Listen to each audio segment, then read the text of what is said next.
Hello, Astrobro subscribers. We are nearing the end of the conversation into the layer system, the diving into the layers of perception that help you analyze star charts, that help you pick the proper level of analysis, the proper level of perception for a star chart. A star chart is a thing, as I've said in the intro to all these videos. It is a thing that has many different ways to interpret it. In the same way that when I'm looking at any complex shape, I can choose to observe different parts and omit others, highlight certain parts, sort of downplay others. A star chart is no different. It is a complex fractal structure that has a lot of different ways and methods of interpretation. So the layer system is my attempt to aid in that interpretation, to specify what level of perception that you're going to look at the chart in. Today I'm going to be talking about the 11th layer, and if you remember the pattern, it starts with active unstable in the 4th layer, and it goes upwards in the 5th layer being stable, the 6th layer being passive unstable, the 7th layer being active unstable again, repeating 8th stable, 9th passive unstable, 10th active unstable, and the 11th, which we're on now, which is a stable layer.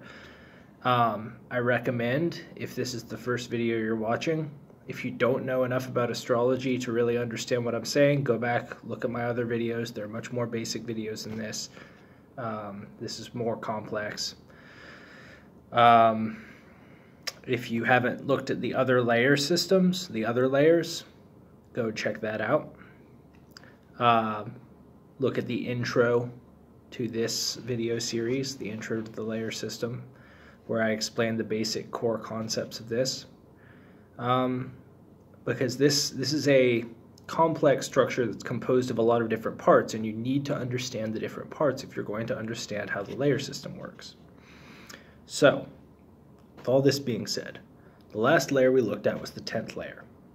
The 10th layer is an active unstable layer, which is characterized by a detachment from social institutions, a detachment from society in general, a detachment from theories of knowledge. It is basically the place where belief systems break down. So the 8th layer, which was the last stable layer, is a place where you break out of individuality, you break out of the radical individual notion of yourself, the selfish person. You adopt social responsibility. You start thinking of the group versus just yourself and your own selfish desires. You start thinking about other people and how your desires interact with their desires to create society effectively. The 9th layer can edit that, can add to that. The 8th layer is a cog in the machine. The 9th layer person is a engineer who is helping the cogs to turn better. The 10th layer is an engineer who's so good at his craft that he does not identify with any one system. He is basically a free agent. That's when the systems start to break down, because you're beginning to understand the math and the fractal and symbolic geometric structure behind the systems. So that's the 10th layer. That's when things start to break down. The 11th layer is an extension of that. So in the way that the 9th layer is creativity based on systems, the 9th layer is intrinsically linked to the 8th layer. You cannot have 9th layer creativity without an 8th layer structure underneath it. The 11th layer needs no structure. It is the original thought coming from the origin, coming from the mind. It's ruled by Mercury. Mercury rules two signs, Gemini and Virgo. Gemini is the male pole. It's an air sign, mutable air, and is the sign of new ideas, creative achievement, creative spontaneity. The 11th layer is a disorganized sort of creativity that can create things in a vacuum. It can create things outside of logical space and time. It can create things outside of a social structure. The Gemini is the creation of ideas. It's just basically the creation of new ideas outside of any social structure. So if you ever look at a piece of art that's new, it's not that it's an extension, an incremental extension of a new paradigm or of an existing paradigm. This is a new paradigm. This is the sort of ex nihilo, from nothing creative power that some people have. Let me think of it like this. So what a physicist does, most physicists exist in the ninth layer, is they take existing concepts, existing theories, and they they combine different parts of it. They may elevate some parts, decline other parts, and they create incremental progress in a sort of an engineering type way. Now, that's ninth layer creativity. What an 11th layer creative person will do is create physics. So it's like, did the person who invented college go to college? Of course not. That's silly. It doesn't make any sense. But somebody did it, you know. So instead of operating within existing rules and within existing tools, they create things from scratch.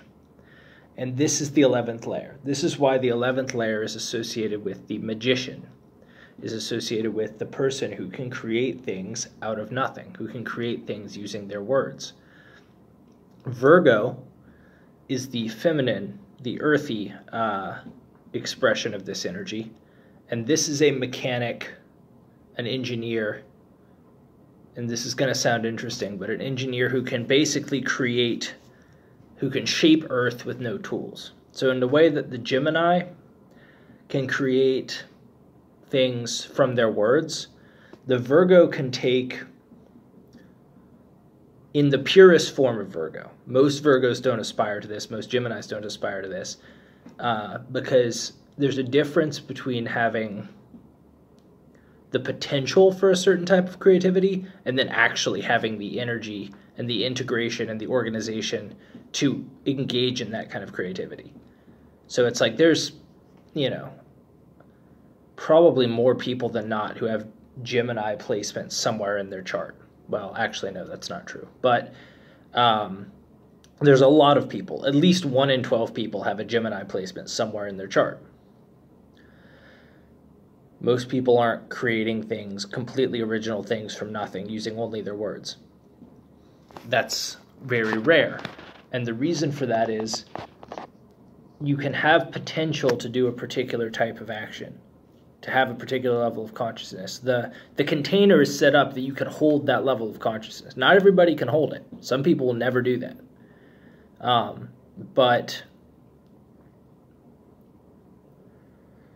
But you have a bunch of other competing levels of consciousness as well, and they're magnetizing you toward their particular level of perception. So somebody with a Gemini sun but like 3 Taurus placements, they might not hit that pure creative level. It might be very hard for them to aspire to that intensity, that level of perception, because they've got the earth sort of moving their consciousness down toward a more practical level. And that's actually a good thing in many ways, because you can ask any artist, they very often have very tragic lives, because their head's so in the clouds, they're detached from what most people know to be reality. They're detached from society. Like Neil Gaiman said, art comforts the disturbed and disturbs the comfortable. So that's the idea of the 11th layer. And to finish what I was saying about Virgo before I got sidetracked, Virgo, instead of creating things from air, creates things from earth. So they can create things from...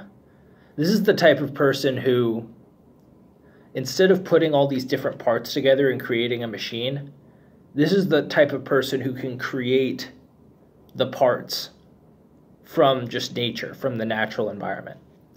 So like, the example would be, let's say that an engineer is somebody who will, a ninth layer person is somebody who will take these metal parts, these things that are created, these different wheels and axles, and puts them together and makes a better car, a better bike. A Virgo is the type of person you could set them in the forest with no tools, and they would eventually have something approximating civilization. I think there's a Joe Rogan joke in his stand-up comedy where he says, if I left you alone in the woods with a hatchet, how long would it be before you could send me an email? And in the purest form of Virgo, these are the type of people who you could leave them alone in the forest with a hatchet and they could send you an email in a certain amount of time.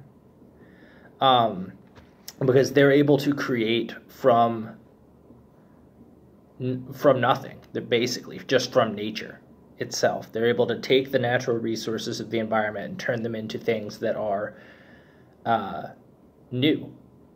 So yeah, those are the two different expressions of 11th layer consciousness. And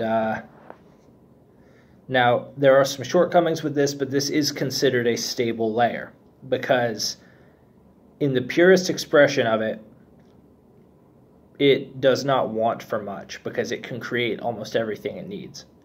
Now, where I would say the more tragic version of this is when somebody gets stuck between the 11th layer and another layer, like 11th layer and 6th layer, for instance. And that's when you become like a starving artist, because they have sort of physical hang-ups. They have cultural hang-ups, maybe they have selfish hang-ups, and their creativity can only manifest itself inside, or sort of in contrast to the layers that come before.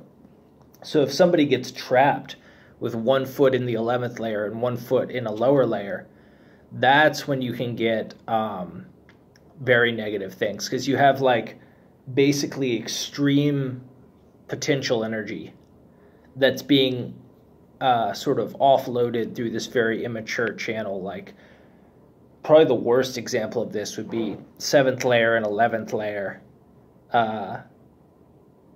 combined, because that can be a person who is extremely creative in their aggression and their selfishness. And that is a person who can be very dangerous. But there's many different ways of being extremely dangerous like that. Combining the 11th layer with another layer of consciousness is like running an electric current through that layer of consciousness. And it has to be fully understood and fully integrated in order to actually get the benefits of the 11th layer. If you really want to understand the concept of the 11th layer and the integration of it and what it looks like when it's not being integrated, you can look at Jim Carrey's The Mask. It's a very good representation of what that can be like. So anyway, that was my video on the 11th layer ruling Gemini, Virgo, Mercury in general. Oh, and the level of chart analysis associated with the 11th layer is the Lord system, because the Lord system creates sort of connections between previously unrelated areas of the chart, and it allows the person to use their conscious will to access different parts of the chart at times where they're not necessarily able to be normally accessed. So for instance, you could be accessing the 2nd house from while you're physically experiencing like the 7th house or the 3rd house or something like that. So it creates these sort of intangible connections between the different houses and archetypes, and allows you to use your will to consciously access different levels of the chart and sort of call them into existence. And if you haven't watched the Lord's video series, that's going to be confusing. If you don't understand how the Lord system works, you would have to go back and look at that. But like I said, this is a very complex topic, and you have to understand all the different parts of all the different layers and chart analysis tools leading up to the 11th layer to really understand what exactly is going on with the 11th layer. So yeah, that was my video on the 11th layer, and next video I'll be doing is the 12th layer, obviously then 13th. And after that, the layer system will be temporarily over. There are more levels of consciousness, obviously, than that, but it's going to be a little bit more complicated to go into those. So, yeah, till then, I will... oh, and I already decided the next video series I'm going to be doing is the Dasha system. So stay tuned for that. The Dasha system is much more practical, much more established, and I feel like a lot of people will really enjoy understanding the Dasha system. But in order to do my analysis of the Dasha system, you needed to understand the layer system first. So, till next time.